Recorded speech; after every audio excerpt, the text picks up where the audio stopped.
ओम शांति। आज 28 नवंबर 2025 बाबा के महावाक्य है, मीठे बच्चे, यह भूल भुलैया का खेल है। तुम घड़ी घड़ी बाप को भूल जाते हो। निश्चय बुद्धि बनो तो इस खेल में फंसेंगे नहीं। प्रश्न है, कयामत के समय को देखते हुए तुम बच्चों का कर्तव्य क्या है? उत्तर है, तुम्हारा कर्तव्य है अपनी पढ़ाई में अच्छी रीति लग जाना और बातों में नहीं जाना है। बाप तुम्हें नैनों पर बिठाकर गले का हार बनाकर साथ ले जाएंगे। बाकी तो सबको अपना हिसाब किताब चुकतो करके जाना ही है। बाप आए हैं सबको अपने साथ घर ले जाने। गीत है, दूर देश का रहने वाला। दूर देश का रहने वाला आया, आया देश पर आए। दूर देश का रहने वाला आया, आया देश पर आए। मन से मन की पूछ रहा है, मन से मन की पूछ रहा है, अपना भेद छुपाए। दूर देश का रहने वाला। ओम शांति। रूहानी बाप रूहानी बच्चों को बैठ समझाते हैं। भारत खास और दुनिया आम सब विश्व में शांति चाहते हैं। अब यह तो समझना चाहिए, जरूर विश्व का मालिक ही विश्व में शांति स्थापन करते हैं। गॉडफादर को ही पुकारना चाहिए कि आकर विश्व में शांति फैलाओ। किसको पुकारें वह भी बेचारों को पता नहीं है। सारे विश्व की बात है ना, सारे विश्व में शांति चाहते हैं। अब शांति का धाम तो अलग है, जहाँ बाप और आप आत्माएं रहती हो। यह भी बेहद का बाप ही समझाते हैं। अब इस दुनिया में तो ढेर के ढेर मनुष्य है, अनेक धर्म है। कहते हैं एक धर्म हो जाए तो शांति हो। सब धर्म मिलकर एक तो हो नहीं सकते। त्रिमूर्ति की महिमा भी है। त्रिमूर्ति के चित्र बहुत रखते हैं। यह भी जानते हैं ब्रह्मा द्वारा स्थापना किसकी? सिर्फ शांति की थोड़े ही होगी। शांति और सुख की स्थापना होती है। इस भारत में ही 5000 वर्ष पहले जब इनका राज्य था तो जरूर बाकी सब जीवात्माएं जीव को छोड़ अपने घर गई होंगी। अब चाहते हैं एक धर्म, एक राज्य, एक भाषा। अब तुम बच्चे जानते हो बाप शांति सुख संपत्ति की स्थापना कर रहे हैं। एक राज्य भी जरूर यहाँ ही होगा ना। एक राज्य की स्थापना हो रही है। यह कोई नई बात नहीं। अनेक बार एक राज्य स्थापन हुआ है। फिर अनेक धर्मों की वृद्धि होते होते झाड़ बड़ा हो जाता है। फिर बाप को आना पड़ता है। आत्मा ही सुनती है, पढ़ती है। आत्मा में ही संस्कार है। हम आत्मा भिन्न भिन्न शरीर धारण करती है। बच्चों को इस निश्चय बुद्धि होने में भी बड़ी मेहनत लगती है। कहते हैं बाबा घड़ी घड़ी भूल जाते हैं। बाप समझाते हैं यह खेल भूल भुलैया का है। इसमें तुम जैसे फंस गए हो। पता नहीं है हम अपने घर अथवा राजधानी में कैसे जाएंगे। अब बाप ने समझाया है, आगे कुछ नहीं जानते थे। आत्मा कितनी पत्थर बुद्धि बन जाती है। पत्थर बुद्धि और पारस बुद्धि का भारत में ही गायन है।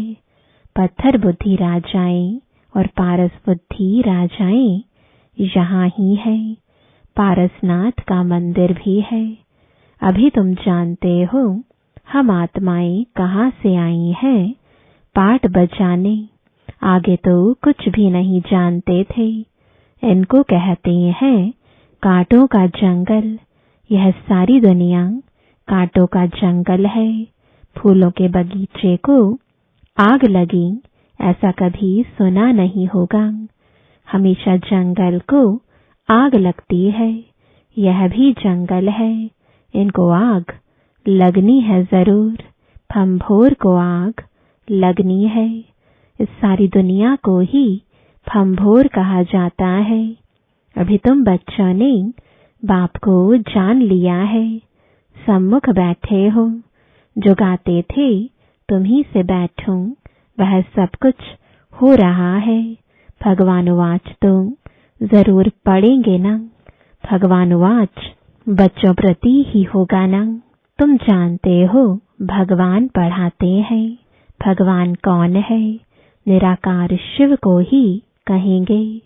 भगवान शिव की पूजा भी यहाँ होती है। सतयुग में पूजा आदि नहीं होती, याद भी नहीं करते। भक्तों को सतयुग की राजधानी का फल मिलता है। तुम समझते हो हमने सबसे जास्ती भक्ति की है, इसलिए हम ही पहले पहले बाप के पास आए हैं, फिर हम ही राजधानी में आएंगे। तो बच्चों को पूरा पुरुषार्थ करना चाहिए नई दुनिया में ऊंच पद पाने। बच्चों की दिल होती है अब हम जल्दी नए घर में जाएं। शुरू में ही नया घर होगा, फिर पुराना होता जाएगा। घर में बच्चों की वृद्धि होती जाएगी। पुत्र पोत्रे परपोत्रे वह तो पुराने घर में आएंगे ना। कहेंगे हमारे दादा परदादा का यह मकान है। पीछे आने वाले भी बहुत होते हैं ना।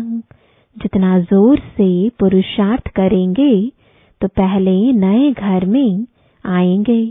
पुरुषार्थ की युक्ति बाप बहुत सहज समझाते हैं। भक्ति में भी पुरुषार्थ करते हैं ना। बहुत भक्ति करने वालों का नाम वाला होता है। कई भक्तों की स्टैंप भी निकालते हैं।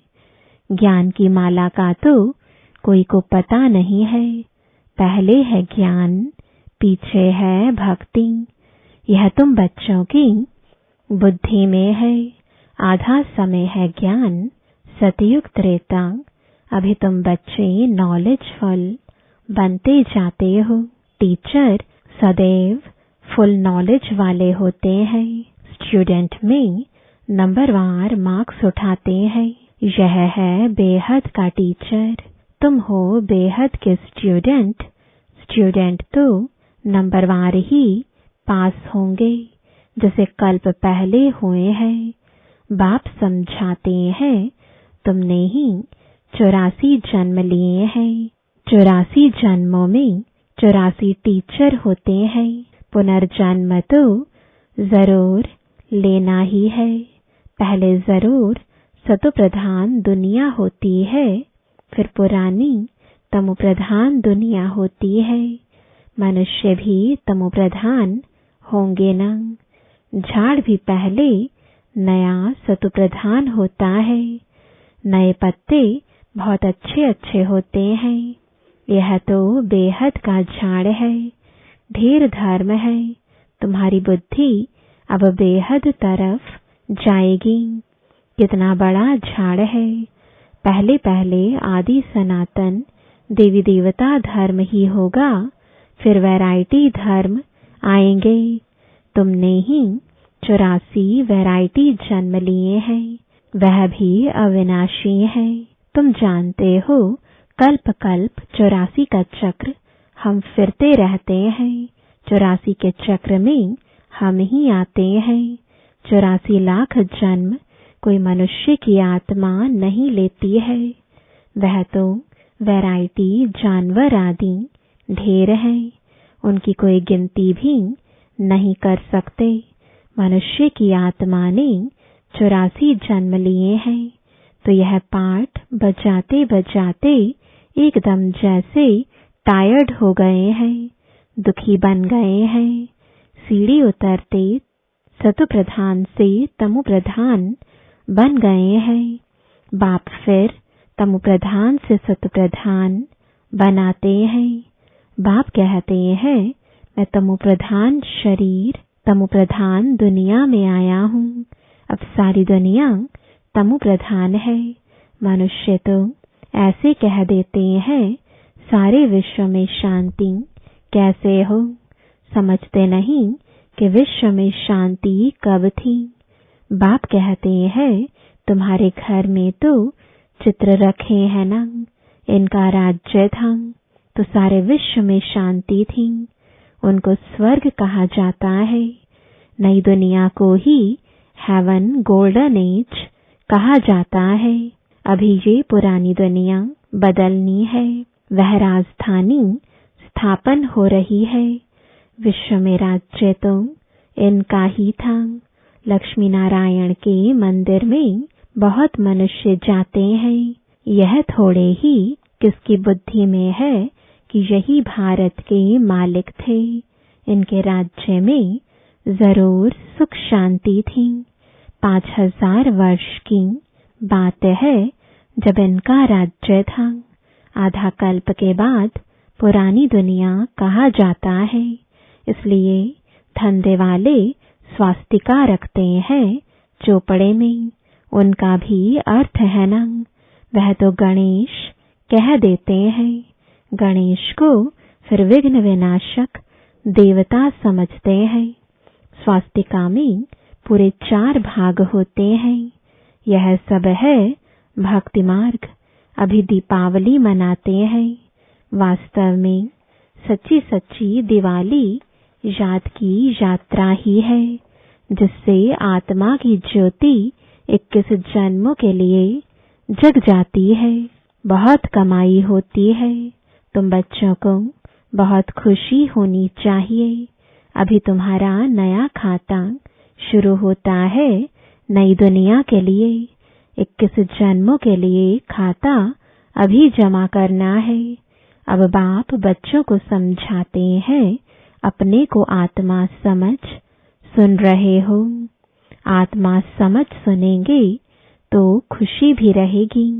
बाप हमको पढ़ाते हैं। भगवान वाच भी है ना। भगवान तो एक ही होता है। जरूर वह आकर शरीर लेता होगा, तब भगवान वाच कहा जाता है। यह भी किसको पता नहीं है। तब नेति नेति करते आए हैं। कहते भी हैं वह परम पिता परमात्मा है। फिर कह देते हम नहीं जानते। कहते भी हैं शिव बाबा। ब्रह्मा को भी बाबा कहते हैं। विष्णु को कभी बाबा नहीं कहेंगे। प्रजापिता तो बाबा ठहराना। तुम हो बीके। प्रजापिता नाम न होने से समझते नहीं है। इतने ढेर बीके हैं तो जरूर प्रजापिता ही होगा। इसलिए प्रजापिता अक्षर जरूर डालो तो समझेंगे प्रजापिता तो हमारा ही बाप ठहरा। नई सृष्टि जरूर प्रजापिता द्वारा ही रची जाती है। हम आत्माएं भाई भाई हैं। फिर शरीर धारण कर भाई बहन हो जाते। बाप के बच्चे तो अविनाशी हैं। फिर साकार में बहन भाई चाहिए। तो नाम है प्रजापिता ब्रह्मा। परंतु ब्रह्मा को कोई हम याद नहीं करते। याद लौकिक को करते और पारलौकिक को करते हैं। प्रजापिता ब्रह्मा को कोई याद नहीं करते। दुख में बाप का सिमरण करते हैं, ब्रह्मा का नहीं। कहेंगे हे भगवान, हे ब्रह्मा नहीं कहेंगे। सुख में तो किसी को भी याद नहीं करते हैं। वहाँ सुख ही सुख है। यह भी किसको पता नहीं है। तुम जानते हो इस समय है 3 बाप। भक्ति मार्ग में लौकिक और पारलौकिक बाप को याद करते हैं। सतयुग में सिर्फ लौकिक को याद करते हैं, संगम पर तीनों को याद करते हैं। लौकिक भी है परंतु जानते हैं वह है हद का बाप, उनसे हद का वर्षा मिलता है। अभी हमको बेहद का बाप मिला है जिससे बेहद का वर्षा मिलता है। यह समझ की बात है। अब बेहद का बाप आए हैं ब्रह्मा के तन में हम बच्चों को बेहद का सुख देने, उनका बनने से हम बेहद का वर्षा पाते हैं। यह जैसे दादी का वर्षा मिलता है ब्रह्मा द्वारा, वह कहते हैं वर्षा तुमको मैं देता हूँ। ज्ञान मेरे पास है, बाकी न मनुष्यों में ज्ञान है न देवताओं में, ज्ञान है मेरे में जो मैं तुम बच्चों को देता हूँ। यह है रूहानी ज्ञान। तुम जानते हो रूहानी बाप द्वारा हमको यह पद मिलता है। ऐसे ऐसे विचार सागर मंथन करना चाहिए।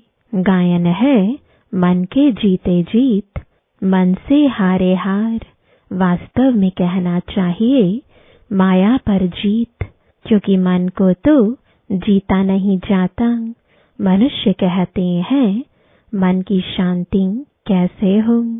बाप कहते हैं आत्मा कैसे कहेगी कि मन की शांति चाहिए। आत्मा तो है ही शांति धाम में रहने वाली। आत्मा जब शरीर में आती है तब कार्य करने लग पड़ती है। बाप कहते हैं तुम अब स्वधर्म में टिको, अपने को आत्मा समझो। आत्मा का स्वधर्म है शांत, बाकी शांति कहाँ से ढूंढेंगी। इस पर रानी का भी दृष्टांत है हार का। सन्यासी दृष्टांत देते हैं और फिर खुद जंगल में जाकर शांति ढूंढते हैं। बाप कहते हैं कि तुम आत्मा का धर्म ही शांति है।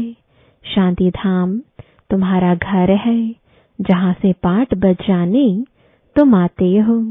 शरीर से फिर कर्म करना पड़ता है। शरीर से अलग होने से सन्नाटा हो जाता है। आत्मा ने जाकर दूसरा शरीर लिया, फिर चिंता क्यों करनी चाहिए। वापस थोड़े ही आएगी, परंतु मोह सताता है। वहाँ तुमको मोह नहीं सताएगा।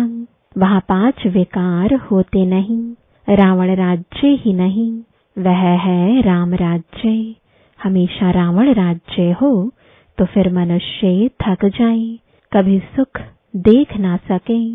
अभी तुम आस्तिक बने हो और त्रिकालदर्शी भी बने हो। मनुष्य बाप को नहीं जानते, इसलिए नास्तिक कहा जाता है।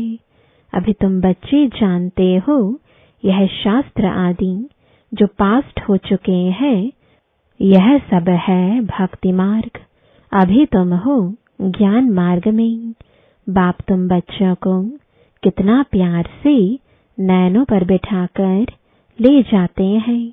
गले का हार बनाए सबको ले जाता हूँ। पुकारते भी सब हैं। जो काम चिता पर बैठ काले हो गए हैं, उनको ज्ञान चिता पर बिठाए, हिसाब किताब चुकतू कराए, वापस ले जाते हैं। अब तुम्हारा काम है पढ़ने से और बातों में क्यों जाना चाहिए। कैसे मरेंगे, क्या होगा, इन बातों में हम क्यों जाएं। यह तो कयामत का समय है। सब हिसाब किताब चुकतो कर वापस चले जाएंगे। यह बेहद के ड्रामा का राज तुम बच्चों की बुद्धि में है और कोई नहीं जानते। बच्चे जानते हैं हम बाबा के पास कल्प कल्प आते हैं बेहद का वर्षा लेने। हम जीव की आत्माएं हैं। बाबा ने भी देह में आकर प्रवेश किया है। बाप कहते हैं मैं साधारण तन में आता हूँ। इनको भी बैठ समझाता हूँ। कि तुम अपने जन्मों को नहीं जानते हो और कोई ऐसे कह ना सके कि बच्चों देही अभिमानी बनो, बाप को याद करो। अच्छा, मीठे मीठे सिकिलदे बच्चों प्रति माता पिता बाप दादा का याद प्यार और गुड मॉर्निंग। रूहानी बाप की रूहानी बच्चों को नमस्ते, रूहानी बच्चों की रूहानी बाप दादा को गुड मॉर्निंग और नमस्ते। धारणा के लिए मुख्य सार है, पहला, याद की यात्रा में रहकर सच्ची सच्ची दीपावली रोज मनानी है। अपना नया खाता 21 जन्मों के लिए जमा करना है। दूसरा, ड्रामा के राज को बुद्धि में रख पढ़ाई के सिवाय और किसी भी बात में नहीं जाना है। सब हिसाब किताब चुकतो करने हैं। वरदान है, रूहानियत की स्थिति द्वारा व्यर्थ बातों का स्टॉक खत्म करने वाले खुशी के खजाने से संपन्न भव। रूहानियत की स्थिति द्वारा व्यर्थ बातों के स्टॉक को समाप्त करो, नहीं तो एक दो के अवगुणों का वर्णन करते बीमारी के जर्म्स वायुमंडल में फैलते रहेंगे। इससे वातावरण पावरफुल नहीं बनेगा। आपके पास अनेक भावों से अनेक आत्माएं आएंगी, लेकिन आपकी तरफ से शुभ भावना की बातें ही ले जाएं। यह तब होगा जब स्वयं के पास खुशी की बातों का स्टॉक जमा होगा। यदि दिल में किसी के प्रति कोई व्यर्थ बातें होंगी तो जहां बातें हैं वहां बाप नहीं पाप है। स्लोगन है, स्मृति का स्विच ऑन हो तो मूड ऑफ हो नहीं सकती। आज का अव्यक्त इशारा अशरीरी व विदेही स्थिति का अभ्यास बढ़ाओ। जितना जो बिजी है उतना ही उसको बीच बीच में यह अभ्यास करना जरूरी है। फिर सेवा में जो कभी कभी थकावट होती है, कभी कुछ न कुछ आपस में हलचल हो जाती है, वह नहीं होगा। 1 सेकंड में न्यारे होने का अभ्यास होगा तो कोई भी बात हुई 1 सेकंड में अपने अभ्यास से इन बातों से दूर हो जाएंगे। सोचा और हुआ, युद्ध नहीं करनी पड़ेगी। ओम शांति।